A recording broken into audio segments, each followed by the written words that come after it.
What's up, guys? This is Bull by the Fellhand, and today we have some semi-awesome footage on Live Oaks. We've got a couple of bad chats and a Grill 15. We're going to get out here, guys. We're going to see what we can get going on. The greens have taken the northeastern spawn, and the reds the southwestern.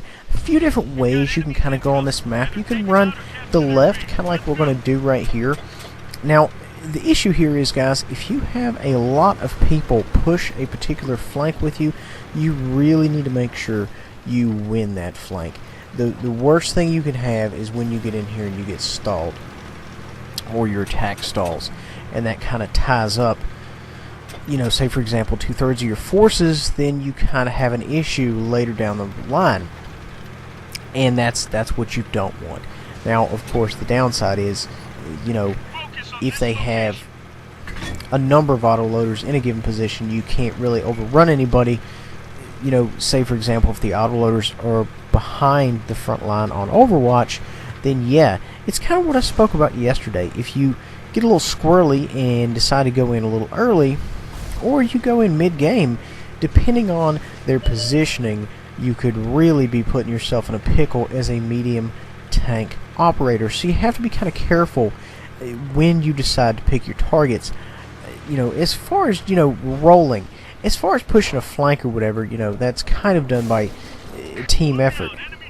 And at this point, that's kind of what we have going on here. You know, we've got a scout up there just trying to light up guys that are in the vicinity. But you have to be careful, because at the same time, you know, the tank destroyers like to sit on those tracks way in the back there, right about K3, and put rounds on targets. So you have to be very cautious. So we are getting some track damage here from this gentleman, and I'm loath to fire, because at this point I realize I don't really have much hope of maintaining that track. But you know what? Wonders will never cease. I'm just trying to kind of pick my shots, but man, they are just annihilating that gentleman all from that track shot. So it's, you could kind of see there where I was like literally thinking whether I should pull this shot or not. Moving on. But guys, what I was discussing in the earlier part of the match there about, you know, different ways you can go. You know, if you decide to run the right flank, you can do that. You just need to have a good contingent of heavy tanks, because, you know, obviously your heavy tanks excel in a urban environment, so they can side scrape and so on and so forth. If you have a lot of squishy vehicles, it may not go that well. Moving on. At any rate, you can also push the mid. You do have to kind of be very cautious of the mid. It's a good scouting location right around C4, C5. You can get in there. You can kind of light them up on the hill. But the downside is, if they're in a good position on the hill, then they can put shots on you, and that little hut in that particular location only gives you so much cover. So that's something else to think about. In this particular game, though, you know, we're having pretty good luck here with the left flank. I tend to run this, you know, and it I came in too fast and he just missed that bad boy. Now, as you can see here, guys, I am doing an auto lock because I am firing on an American tank from the side, which, you know, we all know American tanks do not have any armor on the side. He did, however, get around in me, but you know what, that's fine. So we're on a reload here. We're moving into their spawn area, and we're going to see what we can get going on. We have to be very cautious of the guys at E2, because they're always going to be stacked up on that hill. You have to be very cautious. If you poke over too far, you're going to take, you know, shots from Death Star, Waffle, what have you. You know, there's always going to be something nasty up there, and the reason they do that, guys, is so they can support the city as well as kind of support the cap. If their flank, well, you know, will fall, excuse me, like it has.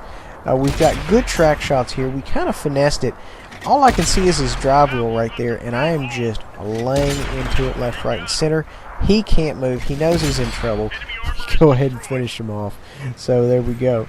We've got a clicker lit up. I am going to go ahead and get up out of dodge here, since I am on a reload and I am already engaged in the front. And guys, you know my mantra, if you're reloading in a bat chat, you need to be advancing, unless of course you are otherwise engaged. We are considered at the front. If there are enemies within a couple 100 meters, yes, I consider that engaged.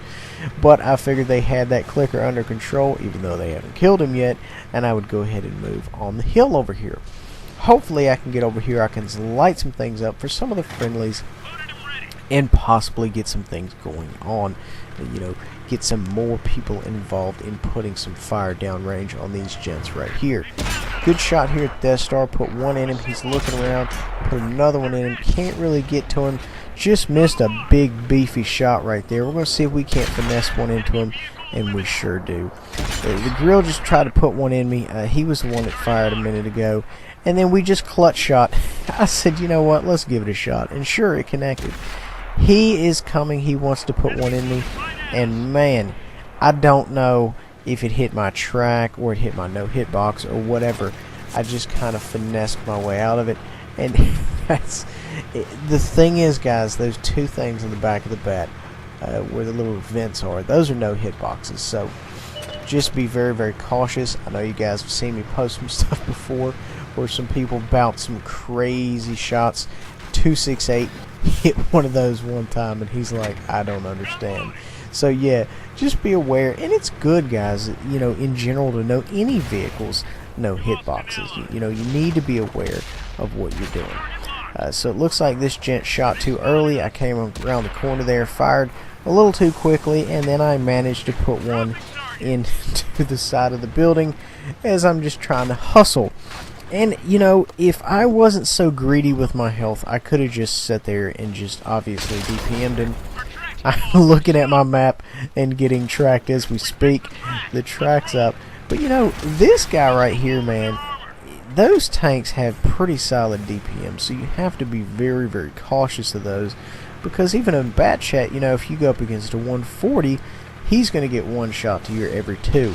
Who else can say that in the game, you know, aside from an E25? You know, so you have to be very cautious sometimes when you try to roll certain tanks, when you try to 1v1 certain tanks. So just, you know, keep that in mind to all my bat operators out there. So we ended up doing pretty good.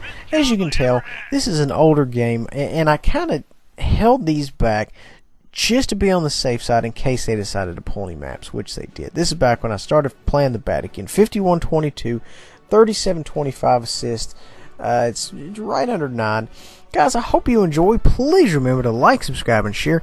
Check Bullby the Fell-Handed on Facebook for more info, as well as the description box below. We'll see you guys next time.